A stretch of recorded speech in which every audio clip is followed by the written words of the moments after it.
ನಮಗೆ ಸೆಕ್ಯೂರಿಟಿ ಅವನು ಯಾವಾಗಲೂ ಇರಬೇಕು. ಆದರೆ ಸೆಕ್ಯೂರಿಟಿ ಅವನಿಗೆ ಒಂದು ಸೆಕ್ಯೂರಿಟಿ ಬೇಡವಾ? ಮನೆ ಕೆಲಸದವ್ರು ಇರ್ಬೋದು, ಅತಿ ಕೆಳಮಟ್ಟದ ಕೆಲಸದವ್ರು ಇರ್ಬೋದು, ಅವರಿಗೆ ಕೂಡ ಬದುಕುವ ಹಕ್ಕಿದೆ. ಆ ಹಕ್ಕನ್ನು ಕೊಡೋಕ್ಕೆ ದೊಡ್ಡವ್ರು ರೆಡಿ ಆದರೆ ದಟ್ ಈಸ್ ಯೋಗಾತ್ಮ ಮೆಥಡ್. ಹೇಗೆ ನಡ್ಕೋಬೇಕು, ಯಾವ್ಯಾವ ಸಂದರ್ಭ ಬಂದಾಗ ದೊಡ್ಡವರಾಗೋದು ಹೇಗೆ, ಇನ್ನೂ ದೊಡ್ಡವರಾಗೋದು ಹೇಗೆ, ಕಷ್ಟಗಳನ್ನು ಸಹಿಸ್ಕೊಳ್ಳೋದು ಹೇಗೆ, ಇದೆಲ್ಲ ಪ್ಯಾಕೇಜ್ ಆಫ್ ಯೋಗಾತ್ಮ ಮೆಥಡ್. ತನ್ನ ನೋವನ್ನು, ಫ್ರಸ್ಟ್ರೇಷನನ್ನು ಇನ್ನೊಬ್ಬರ ಮೇಲೆ ಹಾಕದೆ ತಕ್ಷಣಕ್ಕೆ ಅಕ್ಸೆಪ್ಟ್ ಆಗಿ, ನನಗೆ ಎಲ್ಲದಕ್ಕಿಂತ ನನಗೆ ಇವರು ಇಂಪಾರ್ಟೆಂಟ್ ಅಂತ ಅನಿಸಿ ಇವ್ರನ್ನ ತೊಂದರೆ ಕೊಡಬಾರ್ದು ಅನಿಸುತ್ತಲ್ಲ. ಒಂದು ವ್ಯಕ್ತಿಯ ಯಾವ ಮನಸ್ಥಿತಿಗಳು ಅವನ್ನ ಬೆಳೆಸುತ್ತೆ, ಅವಳನ್ನು ಬೆಳೆಸುತ್ತೆ, ಯಾವ ಮನಸ್ಥಿತಿಗಳು ಅವ್ರನ್ನ ಬೆಳೆಸುತ್ತೆ. ಸಂಬಂಧಗಳು ಹಾಳಾಗೋದು ಯಾವಾಗ, ಸಂಬಂಧಗಳನ್ನು ಸರಿ ಮಾಡ್ಕೊಳ್ಳೋದು ಯಾವಾಗ.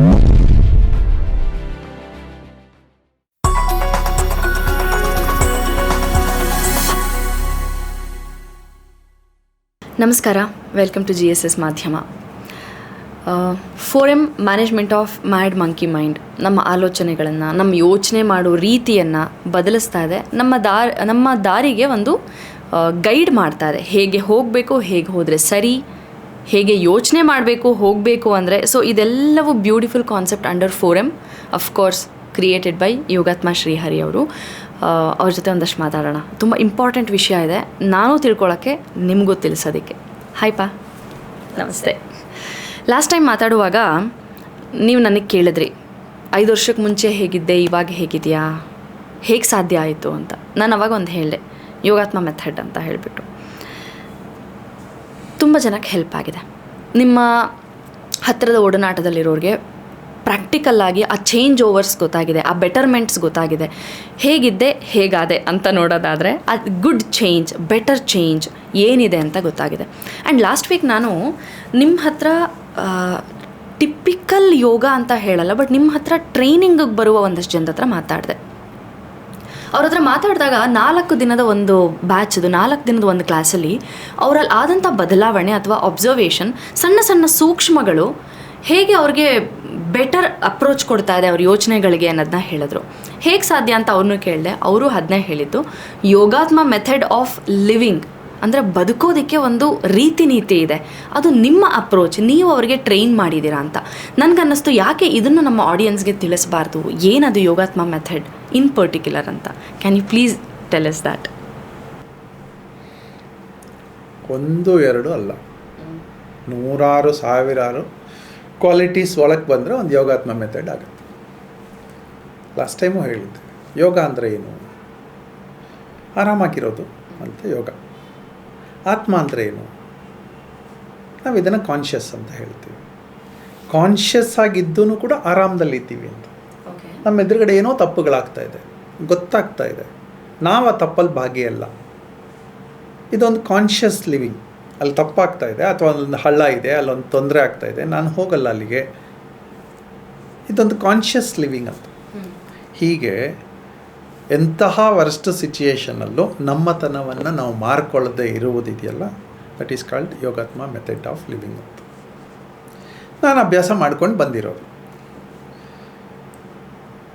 ಇದರಲ್ಲಿ ಬಿಸ್ನೆಸ್ ಬರುತ್ತೆ, ಇದರಲ್ಲಿ ಫೈನಾನ್ಸ್ ಬರುತ್ತೆ, ಇದರಲ್ಲಿ ಹೆಲ್ತ್ ಬರುತ್ತೆ, ಫಿಸಿಕಲ್ ಹೆಲ್ತ್ ಬರುತ್ತೆ, ಮೆಂಟಲ್ ಹೆಲ್ತ್ ಬರುತ್ತೆ, ಫ್ಯಾಮಿಲಿ ಹೆಲ್ತ್ ಬರುತ್ತೆ.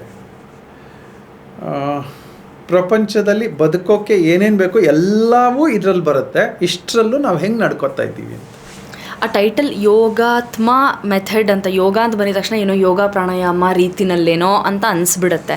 But when you say business ಬರುತ್ತೆ, ಫ್ಯಾಮಿಲಿ ಹೆಲ್ತ್ ಬರುತ್ತೆ, ಸೊಸೈಟಲ್ ಹೆಲ್ತು, ಮೆಂಟಲ್ ಹೆಲ್ತು ಅಂದಾಗ ಏನಪ್ಪ ಇದು ಅನ್ನೋ ಕ್ಯೂರಿಯಾಸಿಟಿ ಸ್ಟಾರ್ಟ್ ಆಗುತ್ತೆ. ಈಗ ಇವತ್ತಿನ ಒಂದು ಎಕ್ಸಾಂಪಲ್, ನಮ್ಮ ಸೆಕ್ಯೂರಿಟಿ ಅವನಿಗೆ 3 ದಿನದಿಂದ ಅವನಿಗೆ ರಾತ್ರಿ ಆದ ತಕ್ಷಣ ಎದೆ ಉರಿ ಬರ್ತಾಯಿತ್ತು. ಮೊನ್ನೆ ನನ್ನ ಮಗ ಕರ್ಕೊಂಡು ಹೋಗಿದ್ದ. ಇವತ್ತು ಅವರು ಇದು ಎಂಡೋಸ್ಕೋಪಿ ಮಾಡಬೇಕು ಬನ್ನಿ ಅಂತರಂತೆ. ನಾನು ನಮ್ಮ ಡಾಕ್ಟರ್ ಚಂದ್ರಶೇಖರ್ಗೆ ಫೋನ್ ಮಾಡಿದೆ. ಅವರು ಜೀರಿಗೆ ಮತ್ತು ಸೋಂಪು ಮತ್ತು ಕಲ್ಲು ಸಕ್ಕರೆ ಪುಡಿ ಮಾಡಿಬಿಟ್ಟು 1 ಸ್ಪೂನ್ ಬಾಯಿಗೆ ಹಾಕ್ಕೊಳ್ಳೋಕೆ ಹೇಳಿ ಅಂತ. ಸರಿ, ನಮ್ಮ ಮನೆಯೊಳಗೆ ಹೇಳಿದೆ. ಅವಳು ಹೇಳಿದ್ಲು ಅವ್ರ ಹತ್ರ ಇದೆಯಂತೆ, ಅವ್ರು ತಂದುಕೋತಾರೆ, ನೀವು ಬನ್ನಿ ಅಂತ. ನಾನು ಹೇಳಿದೆ, ನನಗಿದೊಂದು ಅವಕಾಶ, ನಾನೇ ತಂದು ಕೊಡ್ತೀನಿ ಇರು ಅಂತ. This is Yogatma method. ನಮಗೆ ಸೆಕ್ಯೂರಿಟಿ ಅವನು ಯಾವಾಗಲೂ ಇರಬೇಕು, ಆದರೆ ಸೆಕ್ಯೂರಿಟಿ ಅವನಿಗೆ ಒಂದು ಸೆಕ್ಯೂರಿಟಿ ಬೇಡವಾ? ಅವನಿಗೊಂದು ನೋವಿನಲ್ಲಿರುವಾಗ ಒಂದು ಆತ್ಮೀಯತೆ ಬೇಡವಾ? ಈ ಅನುಕಂಪ ಇರುವ ಜೀವನ ಈಸ್ ಕಾಲ್ಡ್ ಯೋಗಾತ್ಮ ಮೆಥಡ್. ಇದು ಒಂದು. ಹಾಗೆ ಅಂತ ಅವ್ನು ಮಾಡಿರೋ ತಪ್ಪುಗಳನ್ನೆಲ್ಲ ನಾವು ಒಪ್ಕೊಂಬರ್ತೀವಿ ಅಂತಲ್ಲ. ಅವನು ನೋವಿನಲ್ಲಿದ್ದಾಗ ಆ ನೋವಿಗೆ ಸ್ಪಂದಿಸುವಂತಹ ಮನಸ್ಥಿತಿ ಇದೆಯಲ್ಲ, ಇದು ಯೋಗಾತ್ಮ ಮೆಥಡ್. ಸ್ಪಂದಿಸಿ. ಇದು ಎಲ್ಲರೂ ನಮ್ಮ ಹಿಂದಿನವರೆಲ್ಲ ಇದಕ್ಕೆ ದಾರಿ ತೋರಿಸ್ಕೊಟ್ಟಿದ್ದಾರೆ. ನಾನು ಸುಮ್ಮನೆ ಅದಕ್ಕೊಂದು ಚೌಕಟ್ಟು ಹಾಕ್ತಾ ಇದ್ದೀನಿ, ಇದಕ್ಕೊಂದು ಹೆಸರು ಕೊಡ್ತಾ ಇದ್ದೀನಿ ಅಷ್ಟೆ. ಹಂಗೆ ಹೇಳೋದು ನಿಮ್ಮ ಸಿಂಪ್ಲಿಸಿಟಿ ಅಷ್ಟೇ. ನನ್ನ ಸಾರಥಿ ಸಾಗರ್ ಇದ್ದಾನೆ. ಅವನಿಗೆ ಒಂದು 4-5 ದಿನದ ಹಿಂದೆ ಆಲ್ಮೋಸ್ಟ್ ಒಂದು ವಾರ ಅವನು ಹುಷಾರಿಲ್ಲ. ಈಗ ನಾನು ಬೇರೆ ಬೇರೆ ಎಂಪ್ಲಾಯರ್ಸ್ನ ನೋಡಿದ್ದೀನಿ. ಒಂದು ತುಂಬ ಸ್ಟ್ರಿಕ್ಟ್ ಆಗಿರ್ತಾರೆ. ಅವರು ಡ್ರೈವರ್ಗಳು ಸಹಿತ ಅವ್ರಿಗೆ ಹುಷಾರಿಲ್ಲ ಅಂದರೆ ಹೇಳೋಕ್ಕೆ ಸಹಿತ ಅವ್ರ ಕೈಲಾಗಲ್ಲ. ಆ ನೋವಿನಲ್ಲೇ ಡ್ರೈವ್ ಮಾಡ್ಕೊಂಡು ಹೋಗ್ತಾಯಿರ್ತಾರೆ, ಜ್ವರ ಬಂದಿದೆ ಡ್ರೈವ್ ಮಾಡ್ಕೊಂಡು ಹೋಗ್ತಾ ಇರ್ತಾರೆ. ನಾನು ಕರೆದ್ಬಿಟ್ಟು ನೀನೊಂದು ವಾರ ರೆಸ್ಟ್ ತಗೋ ಅಂತಂದೆ. ನನ್ನ ಆಲ್ಟರ್ನೇಟ್ ಅರೇಂಜ್ಮೆಂಟ್ಸ್ ನಾನು ಮಾಡ್ಕೋತೀನಿ. ಈ ಅನುಕಂಪ ಬರುವಂಥದ್ದಿದೆಯಲ್ಲ, ನಾನು ಒಂದೇ ಅವನು ಒಂದೇ, ಅವನಿಗೂ ಅಷ್ಟೇ ಬದುಕುವ ರೈಟ್ ಇದೆ ಅಂತ ಹೇಳೋದಿದೆಯಲ್ಲ, ಇದನ್ನು ಯೋಗಾತ್ಮ ಮೆಥಡ್ ಅಂತ ಕರಿಬೋದು. ಅವ್ರ ಕೆಲಸದವ್ರು ಇರ್ಬೋದು, ಮನೆ ಕೆಲಸದವ್ರು ಇರ್ಬೋದು, ಅತಿ ಕೆಳಮಟ್ಟದ ಕೆಲಸದವ್ರು ಇರ್ಬೋದು, ಅವರಿಗೆ ಕೂಡ ಬದುಕುವ ಹಕ್ಕಿದೆ. ಆ ಹಕ್ಕನ್ನು ಕೊಡೋಕ್ಕೆ ದೊಡ್ಡವ್ರು ರೆಡಿ ಆದರೆ ದಟ್ ಈಸ್ ಯೋಗಾತ್ಮ ಮೆಥಡ್. ಕೊಡಬೇಕು. ಇಲ್ಲದೆ ಇತ್ತಂದರೆ ಡಾಮಿನೇಷನಲ್ಲಿ ಬದುಕ್ತೀವಿ. ಇದೆಲ್ಲ ನಮಗೆ ಹೇಗೆ ಬರುತ್ತೆ? ನನಗೆ ಒಂದು 3-4 ಇನ್ಸ್ಟೆನ್ಸಸ್ಸಲ್ಲಿ ಈ ಥರದ್ದೆಲ್ಲ ಆಯ್ತು. ನಾನು ನೋಡಿ ನಾನೇ ಕಲ್ತಿರೋದು. ಅಶೋಕ್ ಸಿಂಗಲ್ ಅಂತ ವಿಶ್ವ ಹಿಂದೂ ಪರಿಷತ್ತಿನ ಚೀಫ್ ಇದ್ದರು. ಒಂದಿನ ನಮ್ಮ ಮನೆಗೆ ಬರಬೇಕಾಯಿತು. ಬಂದರು. ಅವರು ಎಲ್ಲರೂ ಆ ಊರಿಗೆ ಬಂದರೆ ಆ ಊರಿನ ಪ್ರಮುಖರ 4-5 ಮನೆಯಲ್ಲಿ ಹೋಗಿ ಅವರೊಂದು ಸ್ವಲ್ಪ ಇದ್ದು, ಒಂದು ತಿಂಡಿ ಒಂದು ಕಡೆ, ಊಟ ಒಂದು ಕಡೆ, ರಾತ್ರಿ ಊಟ ಒಂದು ಕಡೆ ಮಾಡಿ ಅವ್ರು ಇರುವಷ್ಟು ದಿನ ಹಾಗೆ ಬೇರೆ ಬೇರೆ ಮನೆಯವ್ರ ಜೊತೆಲೇ ಮಾಡ್ತಾರೆ. ಅವ್ರು ಬಂದಾಗ ಅವ್ರ ಜೊತೆ ಒಂದು 15-20 ಜನ ಬ್ಲ್ಯಾಕ್ ಕ್ಯಾಟ್ ಕಮಾಂಡೋಸ್ ಬಂದಿದ್ದರು. ಅವ್ರಿಗೆ Z ಕ್ಯಾಟಗರಿ ಸೆಕ್ಯೂರಿಟಿ ಕೊಟ್ಟಿದ್ದರು. ನಮ್ಮ ಮನೆಗೆ ಬಂದಾಗ ನಾನು ಅವ್ರಿಗೆ ಇಡ್ಲಿ ಕೊಡೋಕ್ಕೆ ಹೋದರೆ, ಮೇರಾ ಸೆಕ್ಯೂರಿಟಿ ಕೊದಿಯಾ ಅಂತ ಕೇಳಿದ್ರು. ಅಂದರೆ ನನ್ನ ಸೆಕ್ಯೂರಿಟಿ ಅವನಿಗೆ ಕೊಟ್ಟಿಯಾ ನೀನು ಅಂತ ಕೇಳಿದ್ರು. ಇಲ್ಲ ಕೊಡ್ತೀನಿ ಅಂತಂದೆ. ಪೆಹಲೆ ಉಸ್ಕೋದೆ ಇದು, ಉಸ್ಕೆ ಬಾದ್ ಮೇ ಖಾಲೂಂಗ. ಅಂದರೆ ಅವ್ರು ಕೊಡು, ಅವ್ರು ಚೆನ್ನಾಗಿ ತಿಂದ ಮೇಲೆ ನಾನು ತಗೋತೀನಿ ಅಂತ. ಈಗ ಆ ಮನಸ್ಥಿತಿ ಬಂದಾಗ ಸೆಕ್ಯೂರಿಟಿ ಅವ್ರು ಹೇಗೆ ನಡ್ಕೋತಾರೆ? ಮೊದಲನೇದು, ನನಗೇನಾದರೂ ಪರವಾಗಿಲ್ಲ, ಇವ್ರಿಗೇನೂ ಆಗಬಾರ್ದು ಅನ್ನುವ ಹಾಗೆ ನಡ್ಕೋತಾರೆ. It is mutual always. Vajpayee ಅವ್ರು ಬಂದಾಗ ಎಷ್ಟೋ ಸಲ ನನಗೆ ರಿಸೀವ್ ಮಾಡೋ ಅವಕಾಶ ಸಿಗ್ತಾಯಿತ್ತು. ಅವ್ರನ್ನ ರೂಮಲ್ಲಿದ್ದಾಗ ರೂಮಲ್ಲಿ ಅವ್ರಿಗೆ ನೋಡ್ಕೊಳ್ಳೋ ಅವಕಾಶ ಸಿಗ್ತಾಯಿತ್ತು. ಒಂದು ಅಕೇಶನಲ್ಲಿ ಎಲ್ಲ ಬಫೆ ಬಡಿಸ್ತಾ ಇದ್ದಾರೆ. ನಾನು ಅವ್ರಿಗೆ ತಟ್ಟೆ ತೊಗೊಂಡೋಗ್ಕೊಟ್ಟೆ. ಐಸಾ ಕುಚ್ ನೈ ತುಮ್ ಲೇಲೋ ಅಂತ ಹೇಳಿ ನನ್ನ ಜೊತೆ ಬಂದು ಅವ್ರು ನನಗೂ ತಟ್ಟೆ ಕೊಟ್ಟು ಅವರು ತೊಗೊಂಡು, ಆವಾಗ ಅವ್ರು ಪ್ರೈಮ್ ಮಿನಿಸ್ಟರ್, ನನಗೂ ಕೊಟ್ಟು ಅವ್ರು ನನಗೆ ಬಡಿಸಿದ್ರಪ್ಪ. ಅಂದರೆ ಎತ್ತರದ ವ್ಯಕ್ತಿತ್ವಗಳು ಅಂತಂದರೆ ಹೈಯರ್ ಪೊಸಿಷನ್ಸ್ ಅಲ್ಲ, ಹೈಯರ್ ಫ್ರೇಮ್ ಆಫ್ ಮೈಂಡ್ ಅಂತ. ಅಬ್ದುಲ್ ಕಲಾಂ ಹತ್ರ ನಾನು ನನ್ನ ಫ್ರೆಂಡ್ ಒಬ್ಬರು ಅವ್ರನ್ನ ರಿಸೀವ್ ಮಾಡಬೇಕಾಯಿತು. ಸೂಟ್ ಕೇಸ್ ತೊಗೊಳಕ್ಕೆ ಹೋದರು. ಅವ್ರದ್ದೊಂದು ಬ್ರೀಫ್ ಕೇಸ್ ಇತ್ತು. ಬ್ರೀಫ್ ಕೇಸ್ ತೊಗೊಳಕ್ಕೆ ಹೋದರು. ತರ್ತಾಯಿದ್ರು. ಅವ್ರು ಹೇಳಿದ್ರು, ತುಮಾರಾ ಕಾಮ್ ತುಮ್ ಕರೋ, ಮೇರಾ ಕಾಮ್ ಮೇ ಕರ್ತಾ ಹೂಂ ಅಂದರು. ನೆಕ್ಸ್ಟ್ ಡೇ ಬೆಳಿಗ್ಗೆ ಇನ್ನೊಬ್ರು ಅವ್ರಿಗೆ ಶೂ ಪಾಲಿಷ್ ಮಾಡೋಕ್ಕೆ ಹೋದರು. ದೇಖೋ ತುಮಾರಾ shoe, your shoe is not good, polish your shoe first, I will polish my shoe ಅಂದರು. ಇಷ್ಟೇ. ಆದರೆ ಇವರೆಲ್ಲ ಎಂತಹ ಅದ್ಭುತವಾದ ಸಂದೇಶ ಕೊಡೋರು ಅಂತ. ಮನಮೋಹನ್ ಸಿಂಗ್ ಇದ್ದಾಗ ಅವ್ರನ್ನ ಭೇಟಿ ಮಾಡೋ ಅವಕಾಶ ಸಿಕ್ಕಿತ್ತು ನನಗೆ. ಅವ್ರ ಫೈನಾನ್ಸ್ ಮಿನಿಸ್ಟ್ರು. ನಾನು ಆವಾಗ ಬ್ಯಾಂಕಲ್ಲಿದ್ದೆ. ಯಾವುದೋ ಒಂದು ಕಾರಣಕ್ಕೆ ಅವ್ರನ್ನ ಭೇಟಿ ಮಾಡೋ ಅವಕಾಶ ಸಿಕ್ತು. ನಾವು ಹೋದರೆ ಅವರೊಂದು 800 ಇಟ್ಕೊಂಡು ಅವರೇ ಡ್ರೈವ್ ಮಾಡ್ಕೊಂಡು ಬಂದಿದ್ರು. ಬಂದು ಒಂದು ಕಡೆ ಪಾರ್ಕಿಂಗ್ ಮಾಡಿಬಿಟ್ಟು ಅವ್ರು ಸೂಟ್ ಕೇಸ್ ಇಟ್ಕೊಂಡು ಅವ್ರು ಬರ್ತಾಯಿದ್ರು, ಬ್ರೀಫ್ ಕೇಸ್ ಇಟ್ಕೊಂಡು ಬರ್ತಾಯಿದ್ರು. ಅಂದರೆ ದೊಡ್ಡ ದೊಡ್ಡ ವ್ಯಕ್ತಿತ್ವಗಳೆಲ್ಲವೂ ಕೂಡ ಅತಿ ಹಂಬಲಾಗಿ ನಡ್ಕೊಂಡವ್ರೆ. ಅವಶ್ಯಕತೆ ಬಿದ್ದಾಗ ಹಂಬಲಾಗಿ ನಡ್ಕೊಳ್ಳೋದು, ಇಲ್ಲದೇ ಇದ್ದರೆ ಅಗಾಧವಾಗಿ ಅಣೋರಣೀಯನ ಮಹತೋ ಮಹೀಯನ, ಎರಡೂ ಥರ ತುಂಬ ಚಿಕ್ಕವರಾಗಿ ನಡ್ಕೊಳ್ಳೋದು, ಮಕ್ಕಳ ಜೊತೆ ಮಕ್ಕಳಾಗಿ ನಡ್ಕೊಳ್ಳೋದು. ಅದು ಅಬ್ದುಲ್ ಕಲಾಂಗೆ ಸಿದ್ಧಿಸಿತ್ತು, ವಾಜಪೇಯಿಗೆ ಆಗಿತ್ತದು. ಅವ್ರ ಮಕ್ಕಳ ಜೊತೆ ಮಕ್ಕಳಾಗಿರೋರು, ಕವಿಗಳ ಜೊತೆ ಕವಿಗಳಾಗಿರೋರು. ಅದಾದರೆ ದೇಶದ ವಿಷಯ ಬಂದು ಪ್ರೆಸಿಡೆಂಟ್ ಆಫ್ ಅಮೇರಿಕಾ ಜೊತೆ ಮಾತಾಡಬೇಕಂದ್ರೆ ಆ ಸ್ಕೇಲಲ್ಲಿ ಮಾತಾಡೋರು. ಅಂದರೆ ಈಗ ಮೋದಿ ಹಾಗೇ ಇದ್ದಾರೆ. ಅಂದರೆ ಚಿಕ್ಕವರಾಗೋಕ್ಕೂ ಬರಬೇಕು, ದೊಡ್ಡವರಾಗೋಕ್ಕೂ ಬರಬೇಕು. ಈ ಫ್ಲೆಕ್ಸಿಬಿಲಿಟಿ ಅಪ್ರೋಚು, ಇದನ್ನೆಲ್ಲ ಯೋಗಾತ್ಮ ಮೆಥಡ್ ಅಂತ ಕರೀಬೋದು. ಬಹುಶಃ ನೀವು ಅಬ್ಸರ್ವ್ ಮಾಡಿ ಅದನ್ನು ನೀವು ಇನ್ಕಾರ್ಪೊರೇಟ್ ಮಾಡಿಕೊಂಡು ಇಂಪ್ಲಿಮೆಂಟ್ ಮಾಡಿ ಅದನ್ನು ಹೀಗಿರೋದು ಒಂದು ಲೈಫನ್ನ ಬ್ಯೂಟಿಫುಲ್ ಮಾಡುತ್ತೆ ಅಂತ ಒಂದು ಫ್ರೇಮ್ ಹಾಕಿದ್ದೀರಿ. ಎಲ್ಲಿ ನೀವು ವಿಭಿನ್ನ ಅಂತ ಹೇಳಿದ್ರೆ ಬಹುಶಃ ನನ್ನ ಒಂದು ಅನಾಲಿಸಿಸ್ ಅಷ್ಟೇ ಇದು, ನಮ್ಮ ಕಣ್ಣೆದ್ರಿಗೆ ಈ ಥರ ನೂರಾರು ಇನ್ಸಿಡೆಂಟ್ಸ್ ನಡೀತಾ ಇರುತ್ತೆ, ಎಕ್ಸಾಂಪಲ್ಸ್ ಸಿಗ್ತಾ ಇರುತ್ತೆ, ಅದನ್ನು ನೋಡಿ ಗ್ರಹಿಸಿ ಅರ್ಥ ಮಾಡಿಕೊಂಡು ಅಳವಡಿಸ್ಕೊಳ್ಳೋದು ಮ್ಯಾಟರ್ಸ್ ಅಂತ ಅನಿಸುತ್ತೆ ಅಲ್ವಾ? ಎಲ್ಲರ ಸುತ್ತ ನಡೆಯುತ್ತಲ್ವಾ ಈ ಥರ ಇನ್ಸಿಡೆಂಟ್ಸು? ಕೆಲವರು ಅಬ್ಸಾರ್ಬ್ ಮಾಡ್ಕೋತಾರೆ, ಇನ್ನು ಕೆಲವರು ನೋಡಿ ಸುಮ್ಮನಾಗ್ತಾರೆ. ನಿಮ್ಮ ಮನೆಯಲ್ಲಿ 4 ಜನ ಇದ್ದೀರಿ, ಎಲ್ಲರೂ ಊಟಕ್ಕೆ ಕೂತ್ಕೋತೀರಿ. ರೂಪಮ್ಮ, ಫಸ್ಟ್ ಯಾರು ತಿನ್ನೋದು, ಲಾಸ್ಟ್ ಯಾರು ತಿನ್ನೋದು? ನಾನು ಅಂದರೆ ಅದು ತಾಯಿ ಹೃದಯ ಅಂತ ಅಲ್ವಾ? ನಾನು ಎಲ್ಲರೂ ಫಸ್ಟ್ ತಿಂದಿರೋದು ನೋಡಿದ್ಯಮ್ಮ. ಫೆಸಿಲಿಟೀಸ್ ಬಂದಾಗ ನಾನು ಲಾಸ್ಟ್, ಕ್ರೈಸಿಸ್ ಬಂದಾಗ ನಾನು ಫಸ್ಟ್, ಆಲ್ವೇಸ್ ಅಪವಾದಗಳು ಬಂದಾಗ ನಾನು ಫಸ್ಟ್, ಖುಷಿ ಬಂದಾಗ, ಕ್ರೆಡಿಟ್ಸ್ ಬಂದಾಗ ಯಾರ್ಯಾರು ಕೆಲಸ ಮಾಡಿದಾರೋ ಅವರೆಲ್ಲರೂ. ಇದನ್ನು ಯೋಗಾತ್ಮ ಮೆಥಡ್ ಅಂತ ಕರಿಬೋದು. ಬಿಟ್ಟು ಕೊಡೋದು ಬರೋದು ಸುಲಭ ಅಲ್ಲ. ಇದನ್ನೇ ಅಬ್ದುಲ್ ಕಲಾಂ ಒಂದು ಇಂಟರ್ವ್ಯೂನಲ್ಲಿ ಹೇಳ್ತಾರೆ. ಅವರ ಬಾಸು ಒಂದು ಮಿಷನ್ ಫೇಲ್ಯೂರ್ ಆಗಿಬಿಡುತ್ತೆ. ಆವಾಗ ಅವ್ರ ಬಾಸ್ ಇವ್ರನ್ನ ಕರ್ಕೊಂಬಂದು ಬಾ ಅಂತ ಹೇಳಿ ಕೂಡಿಸ್ಕೊಂಡು ಇಷ್ಟು ಮಿಷನ್ಗೆ ಫೇಲ್ಯೂರಿಗೆ ಕಾರಣ ನಾನು ಅಂತಾರೆ. ಮಿಷನ್ ಮಂಗಲಲ್ಲಿ ಇದೊಂದು ಸೀನ್ ಇದೆ. ಅದಾದಮೇಲೆ ಇನ್ನೊಂದು ಸೀನ್ ಬರುತ್ತೆ, ಸಕ್ಸಸ್ ಆಗಿಬಿಡ್ತಾರೆ. ಬಾ ಈಗ ನೀನೇ ಪ್ರೆಸ್ ಮೀಟ್ ಮಾಡು ಅಂತಾರೆ. ಕರೆಕ್ಟ್. ಇದು ನಾನು ಅಳವಡಿಸ್ಕೊಳ್ಳೋಕೆ ಶುರು ಮಾಡಿದೆ. ಇದನ್ನು ನೀವು ಯೋಗಾತ್ಮ ಮೆಥಡ್ ಅಂತ ಕರಿಬೋದು. ಇದು ನನ್ನ ಹೆಸರಿನ ಮೆಥಡ್ ಅಲ್ಲ, ಅದಕ್ಕೆ ಒಂದು ಕ್ಯಾರೆಕ್ಟರ್ ಇದೆ. ಅಂದರೆ ಹೇಗೆ ನಡ್ಕೋಬೇಕು, ಯಾವ್ಯಾವ ಸಂದರ್ಭ ಬಂದಾಗ ದೊಡ್ಡವರಾಗೋದು ಹೇಗೆ, ಇನ್ನೂ ದೊಡ್ಡವರಾಗೋದು ಹೇಗೆ, ಕಷ್ಟಗಳನ್ನು ಸಹಿಸ್ಕೊಳ್ಳೋದು ಹೇಗೆ, ಇದೆಲ್ಲ ಪ್ಯಾಕೇಜ್ ಆಫ್ ಯೋಗಾತ್ಮ ಮೆಥಡ್. ಇದಕ್ಕೆ ಕಾನ್ಷಿಯಸ್ ಲಿವಿಂಗ್ ಅಂತಲೂ ಕರಿಬೋದು. ಕಾನ್ಷಿಯಸ್ ಆಗಿರ್ತೀವಿ, 1-2 ಅಲ್ಲ. ಇದಕ್ಕೆ ಕಲಿಯುವಂಥದ್ದು ಮನಸ್ಥಿತಿ ಬಂದ್ಬಿಟ್ರೆ. ನನಗೆ ಕೆನಡಿಯನ್ ಫರ್ಮ್ ಜೊತೆ ಒಂದು ಕೆಲಸ ಮಾಡೋ ಅವಕಾಶ 1995-96 ಬಂತು. ಓಕೆ. ಡ್ಯಾಕ್ಸಿಸ್ ಇನ್ಫಾರ್ಮೇಷನ್ ಟೆಕ್ನಾಲಜಿ ಅಂತ. ಜೋಸೆಫ್ ರೊಮಾನ್ಸ್ಕಿ ಅಂತ ಒಬ್ಬರು ಕೆನಡಿಯನ್. ಅವರೊಂದು 7-8 ಕಂಟ್ರಿಗಳ ಒಬ್ಬೊಬ್ಬರು ಡೈರೆಕ್ಟರ್ಗಳು ಸೇರಿಕೊಂಡು ಇದನ್ನು ಫ್ಲೋಟ್ ಮಾಡಿದ್ರು. ಇವತ್ತು ನಾವೇನು AM/FM ನಿಮ್ಮ GPS ಎಲ್ಲ ಅನಿಸುತ್ತೆ, ರೂಟ್ ಹಿಂಗೋಗಿ ಹಂಗೋಗಿ ಅಂತ, ಅದನ್ನು ಆವಾಗ ಕಂಡು ಹಿಡಿದಿದ್ರು ಅವರು. AM/FM ಆ್ಯಂಡ್ ಮ್ಯಾಪಿಂಗ್ ಅಂತ. ಅದನ್ನು ಅವರು ಬೆಂಗಳೂರಿನಲ್ಲಿ ಇನ್ಸ್ಟಾಲ್ ಮಾಡಬೇಕಾಯಿತು.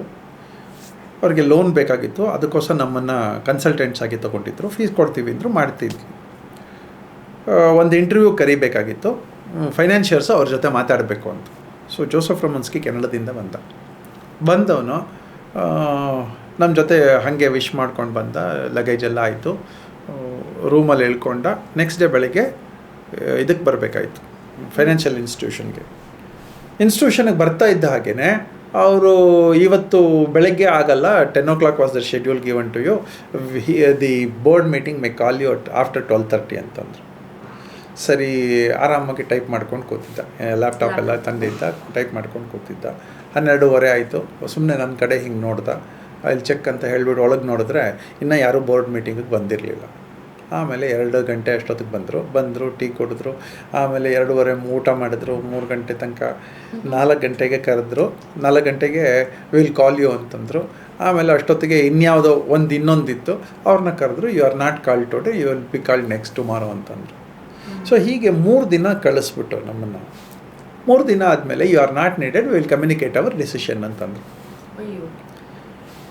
ಇಂಟರ್ವ್ಯೂ ಅಟೆಂಡ್ ಮಾಡೋಕ್ಕೆ he came all the way from Canada. ಆಮೇಲೆ 3 ದಿನ ಇಲ್ಲಿ. ನಾನು ಐ ಆಮ್ ಸಾರಿ ಅಂತಂದೆ. I don't feel sorry about it ಅಂತಂದು. ಏನಂತಂದರೆ, the day I thought about putting a plant in India, I should be well versed with what are the Indian cultures and conditions of working.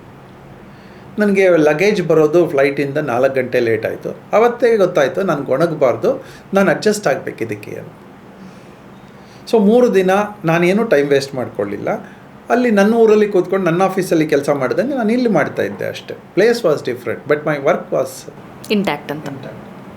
ನಂಗೆ ಆವತ್ತಿಗೆ ಅನಿಸಿದ್ದು, ಬೆಳೆದ್ರೆ ಹೀಗೆ ಬೆಳಿಬೇಕು ಅಂತ. ಬೇರೆ ಊರಿಗೆ ಹೋಗಿ ಆ ಊರನ್ನ ದೂಷಣೆ ಮಾಡಿದೆ, ಬೈದೆ, ಗಲಾಟೆ ಮಾಡಿದೆ, ಯಾವ ಬ್ಲೇಮ್ ಗೇಮು ಮಾಡಿದೆ, ಅಕ್ಸೆಪ್ಟ್ ಮಾಡಿ ಆರಾಮದಲ್ಲಿ ಹೋದ್ರಲ್ಲ, ನಾನು ಹೀಗಿರಬೇಕು ಅಂತ ನಂಗೆ ಅನ್ನಿಸ್ತು. ಒಬ್ಬ ಜೋಸೆಫ್ ರೊಮಾನ್ಸ್ಕಿ ನನಗೆ ಈ ಪಾಠವನ್ನು ಕಲಿಸ್ತು. ಹೀಗೆ ಕಲಿಯೋ ಪಾಠಗಳು ಬೇಕಾದಷ್ಟು ಇರ್ತವೆ. ಅದೇ ಕೇಸಲ್ಲಿ ನನ್ನ ಫ್ರೆಂಡ್ ಇನ್ನೊಬ್ಬರು ಶ್ರೀನಾಥ್ ಅಂತ, ಅವರು ತುಂಬ ಕೆಲಸ ಮಾಡಿದ್ರು. ಫೀಸ್ ಬರಬೇಕಾಗಿದ್ದ ದಿನದಲ್ಲಿ ಇದು ಹೊರಟೋಯ್ತು. ಅಂದರೆ ಕಂಪನಿ ಡಿಸಾಲ್ವ್ ಆಗಿತ್ತು. ಅವ್ರ ಪ್ರಾಬ್ಲಮ್ ಏನಿತ್ತು, ನಮ್ಮ ಫೀಸ್ ಬರಲಿಲ್ಲ. ನಾವಿಬ್ಬರು ಒಟ್ಟಿಗೆ ಕೆಲಸ ಮಾಡಿದ್ವಿ. ಏನಿಲ್ಲ ಅಂದರೆ ಒಂದು 5-6 ಲಕ್ಷ ರೂಪಾಯಿ ಒಬ್ಬೊಬ್ಬರಿಗೆ ಬರಬೇಕಾಗಿತ್ತು, ಅವತ್ತಿಗೆ ಬರಬೇಕಾಗಿತ್ತು.